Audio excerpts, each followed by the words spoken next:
Welcome to week 2 of our message series, Live and Learn. During the month of June, we're looking at 5 lessons successful people learn from life. Sometimes these lessons are the fruit of years of experience and lots of practice. Sometimes these decisions are born of mistakes or failures or even misfortunes. Sometimes they spring from a sudden insight, an aha moment that can change the course of our lives or bring about new levels of success or simply save us from unnecessary pain and frustration. Last week, we started by introducing the first decision of successful people, and that is to stay focused.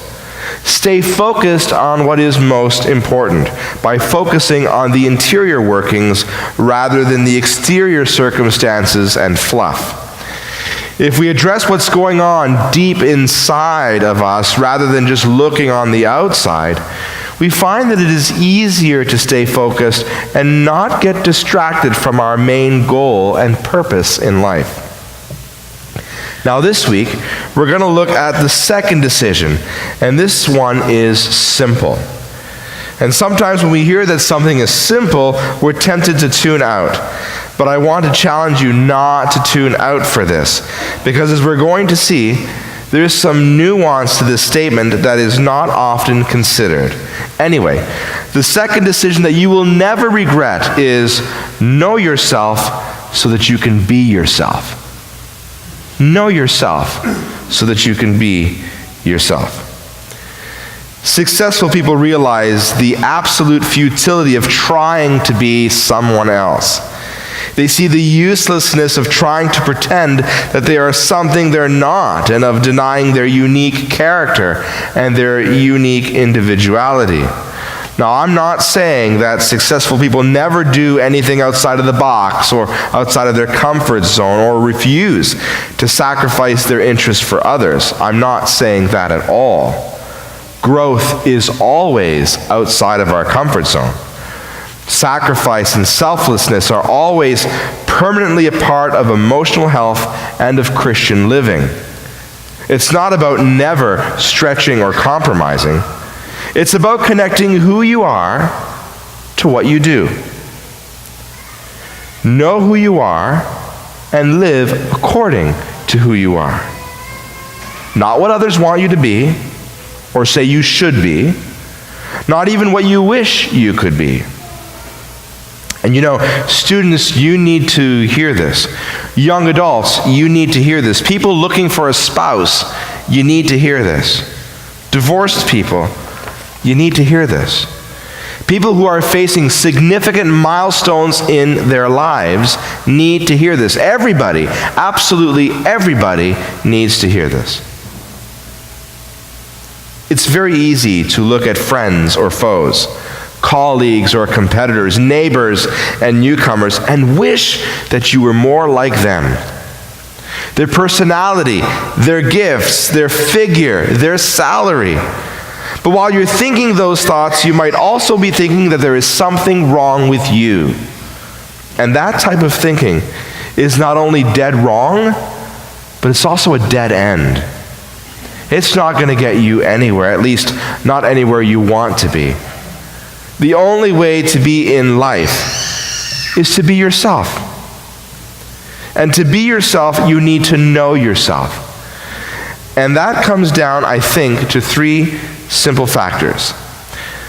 The first way to know yourself is to know your personality. You have a certain personality, as do I. And that probably began to emerge at birth and quickly took shape. For instance, some people are introverts, and other people are extroverts. The introverts get fueled up by being alone and solitary time. The extroverts get energized by being around people. Now, I just happen to be an extrovert.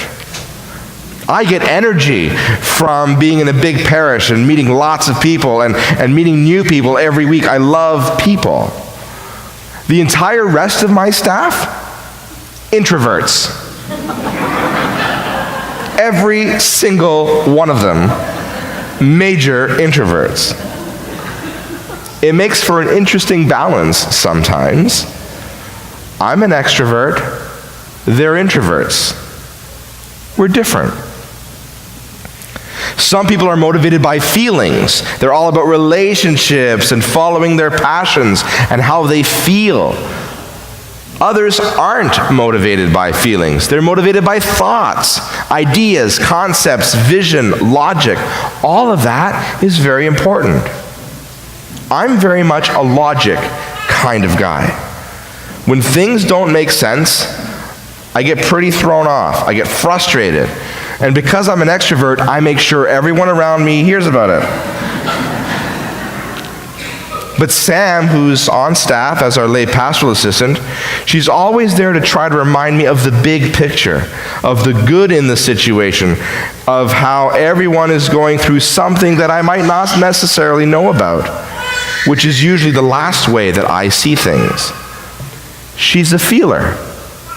I'm a thinker. We're different. There are plenty of tools available online to assess personality, to give you a bit of a direction on where to begin. One of these tools we found pretty insightful for our staff is called the Myers-Briggs test. Sam and Nick essentially forced me to take it, and were evidently not surprised by the results. And I'm not sure if that's a good or a bad thing. If you know anything about that test, I am, in Myers-Briggs language, an ESTJ. I'm an ESTJ. You can look it up online. You can read all about me. I'm an ESTJ. I think it explains everything. But as I've gotten to know more about my own personality and the personalities of the people around me, it's just made it so much easier to appreciate what's happening and how we're actually interacting together. If you've never taken a personality test, it's a great place to start. Couples can do it. Families can do it together. It could be interesting and it could be fun for you. It doesn't put you in a box or stick a label on yourself. It's just merely a springboard. It can give you and those around you a common understanding, a common language to discuss your similarities and your differences. So know and be yourself when it comes to your personality. That's the first point. The second point is know and be yourself when it comes to your values and your interests. There's certain things you care about that you take an abiding interest in. You have a natural affinity for certain people, for certain places, for certain pastimes. There are things that are important to you, and you might not even know why. But that doesn't even matter. It's just the way it is. A good way to assess your values and interests is to take a look at what you're willing to sacrifice for. Business management guru and author Pat Lancioni gives this advice to companies that he consults with. He tells companies that they can discover their core values by the ones they're willing to pay the price for. Now, I actually heard him speak at a conference I went to in the US, and he gave this amazing example of Southwest Airlines. So they value humor, among other things. And if you've ever flown with them or if you've ever watched their commercials, you can see that humor in unexpected ways. And they're unapologetic about it. They are willing to lose customers who do not share that value. Early on in the company's history, a dissatisfied customer wrote to the president and said, "I was outraged by the so-called humor of your flight attendants. If you don't suspend this policy, I will never fly your airline again." And the president wrote back simply saying, "We'll miss you." They are willing to pay a price to hold on to their values. And just as that principle can be applied to companies and to organizations, it can be applied to individuals like you and me too. If you're willing to be criticized, if you're willing to make a sacrifice, if you're willing to pay the price for anything, then that thing has value for you. In fact, it could even be one of your core values. Thirdly and finally, know and be yourself when it comes to your gifts and your abilities. Successful people acknowledge their weaknesses, that's for sure. But they focus on their strength and their ability. They expand and exploit their strengths and their abilities. Now, there have been lots of books written on that in recent years, but long before this recent trend, St. Paul addressed this issue in the Bible. It was St. Paul who told us that there are varieties of gifts, but the same Spirit. And there are varieties of services, but the same Lord. And there are varieties of activities, but it is the same God who activates all of them in every one. See, Paul says it's actually God who determines your strengths and your abilities and your gifts and your talents for you. You didn't make you. He made you. You're not an accident. You're His design. Your gifts are His gifts. Your strength, your talent, your ability are spiritual gifts from God. And He says about these gifts that they are in fact different types of service. See, it turns out, not only are your gifts not from you, but they're not for you either. You have gifts and talents for the benefit of others. And this is another place where the message of Christianity is radically different from the message of our world and of our culture. The culture tells you to be yourself for you. But God says, no, it's not about you.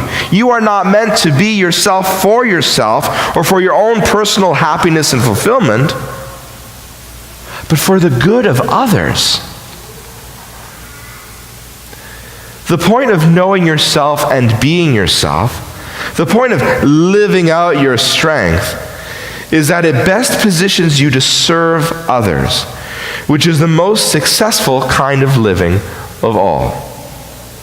Paul refers to these strengths as activities. And in the original Greek language, that word was actually rendered as energies. Okay? Energies. Paul is teaching that the gifts that we have that come from God come so, and he also gives strength, the energy that we need to use them. See, grace builds upon and cooperates with our nature. So the more you work according to the strength that God has given you, the more you will receive the energy you need to do the work. Your strength, your giftedness is not something that you just do well. It's something you do so well that it energizes you. It fuels you up and it excites you because you're tapping in deep down into what God has designed you to be. Now, there are some things that you can do well, but they tire you out and they wear you down. Sometimes you have to do them. You have no choice. But it doesn't mean that you should focus your life and your energy on those things. You know, I've been surprised over and over again to witness people who really struggle to accept their gifts. They want to be somebody they're not. They're trying to do something that they're not equipped to do. A good way to avoid falling into this is to ask people around you, people you trust, what they think your gifts and abilities might be. In fact, that could be an amazing challenge for you this week. Seek out 3 people and just ask them, what do you think my talents are? And I bet you'll be surprised to hear what they have to say. Sometimes we don't recognize it in ourselves, but other people do. Today is the Feast of Pentecost, and we're celebrating the gift of the Holy Spirit to the church. The Holy Spirit is God's Spirit, the Spirit of the Father and the Son poured out on the church. Each of us has been baptized into the same Spirit, and each of us is commissioned to serve God and to serve His Spirit too. Living as children of God in the Spirit of the Father and the Son is the most deeply and authentically who we are. In that sense, we're all the same. But most mysteriously, within that same Spirit, each and every one of us is different. You're going to be most successful in every aspect of your life when you know who you are and you seek to live that out authentically.